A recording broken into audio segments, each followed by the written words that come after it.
Alhamdulillahirabbil alamin. Nah, ini nanti itu kan ada yang di dalam kurung. Nah, kalau yang di dalam kurung itu memang bahasanya bahasa Arab. Nah, seperti yang ini bahasa Arab. Jadi kalau memang kalau nggak ngaji ya agak susah ngasih barisnya. Dan nanti yang di sampingnya itu maknanya, nah, itu arti daripada yang di dalam kurung itu. Bismillahirrahmanirrahim. Alhamdulillahirabbil alamin. Wal aqibatu lil muttaqin. Wassalatu wassalamu ala sayyidina Muhammad sayyidil mursalin wa imamil muttaqin wa ala alihi wa sahbihi ajmain. Amma ba'du.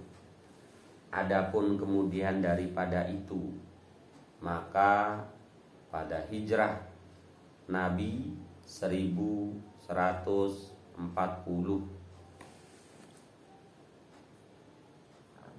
pada 5 hari bulan Muharram zaman pada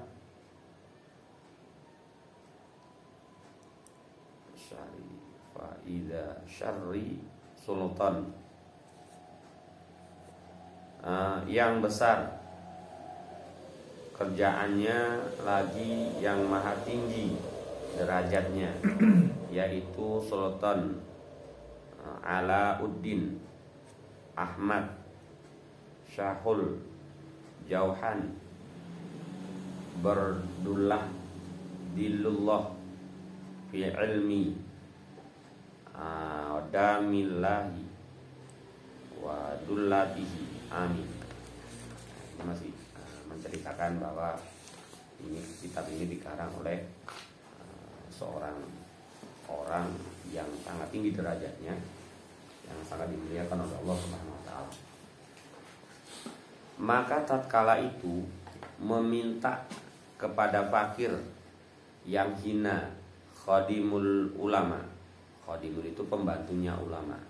Siapa? Hajju Jalaluddin, anak Syekh yang arif billah.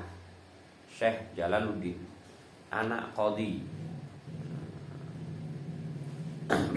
Kanda Khatib Salmahullahu ta'ala.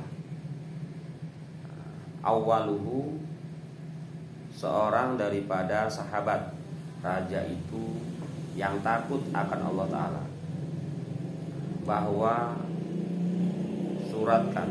aku suratkan atau ditulis. Jadi seseorang yang mulia meminta kepada orang yang mengarang kitab ini untuk menulis kitab ini.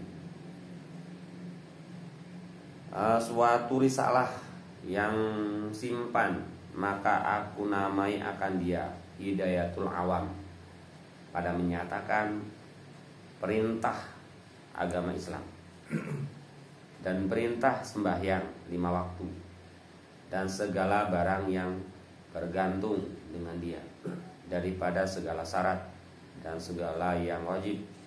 Bermula ketahui olehmu, hai thalib, kita yang belajar, bahwasanya apabila akil baliklah seorang anak Adam, niscaya dituntut daripadanya oleh syarak mengenal rukun 15 yang mengandung ma'rifatullah ta'ala, yaitu 5 perkara daripada rukun Islam dan 6 perkara daripada rukun iman dan 4 perkara daripada rukun syahadat. Maka rukun Islam itu 5 perkara. Dan yang intinya, yang mengarang kitab ini mengatakan bahwa bagi kita orang yang baru belajar, orang yang baru mengenal agama, maka diwajibkan, terutama bagi kita yang sudah akil balik. Akil balik ini berarti kalau kita ini udah akil balik, udah lewat.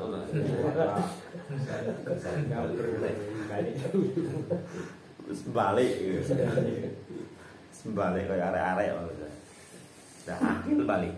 Jadi akil ini kalau mungkin sepintas, berarti nanti kalau anak-anak ini tergolong kepada akil balik ini umur berapa kan, seperti itu.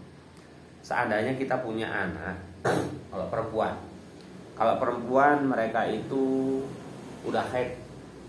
Kalau perempuan dia udah haid. Biasanya umur haid ini paling rendah umurnya 9 tahun. Jadi kalau anak perempuan itu sudah keluar haid umur 9 tahun, berarti dia itu sudah balik.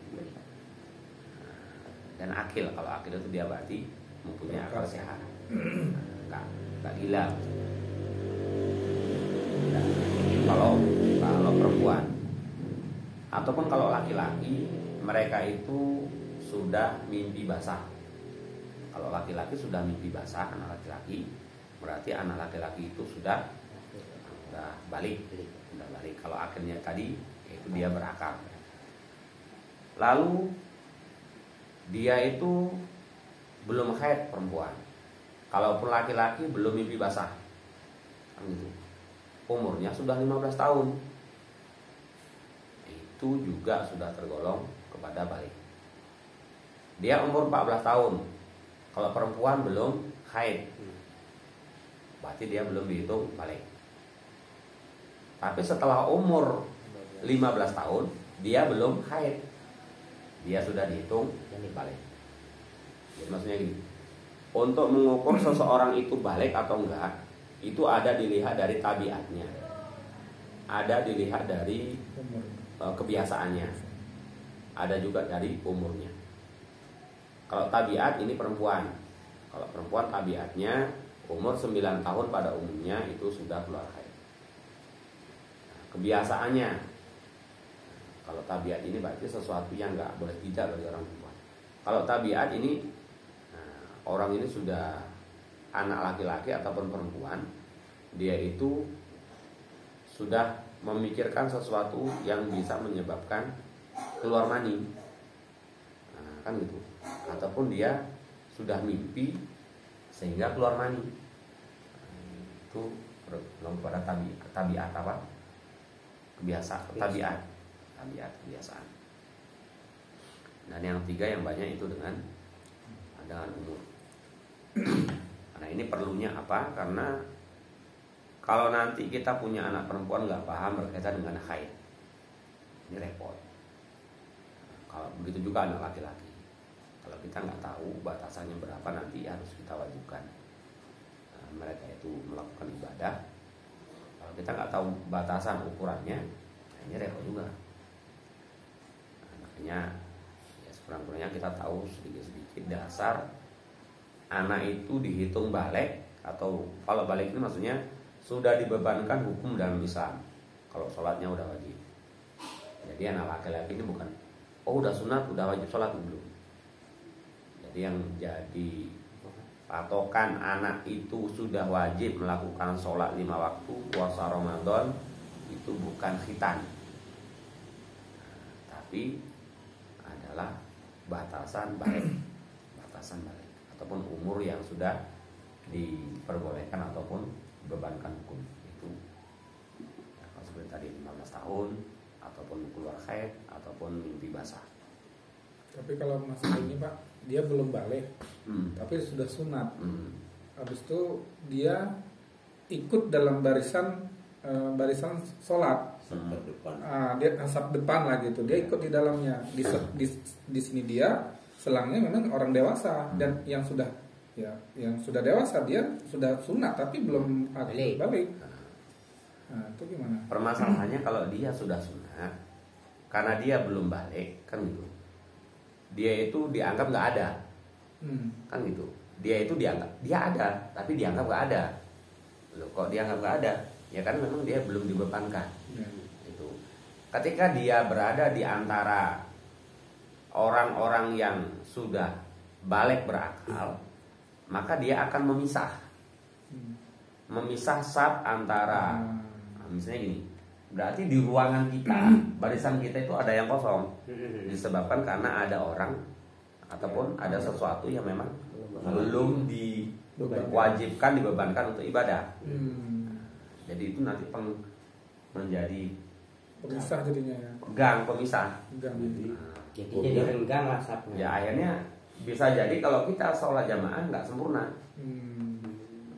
Makanya aturan dalam jamaah itu sendiri, barisan pertama adalah orang laki-laki dewasa. Kan gitu. Nah, kalau nanti ada anak-anaknya baru di belakangnya. Setelah itu baru perempuan. Ya, anak-anak ini kadang nggak disampaikan sama orang tua atau memang nggak ada pemahaman. Dia merasa udah sunat. Nah, nih, Pak. Makanya perlu ada ini terjadi Mbak kita. Gitu kan. Maksudnya perlu adalah penyampaian itu. Ya. Karena kan ada juga yang dia walaupun belum hitam,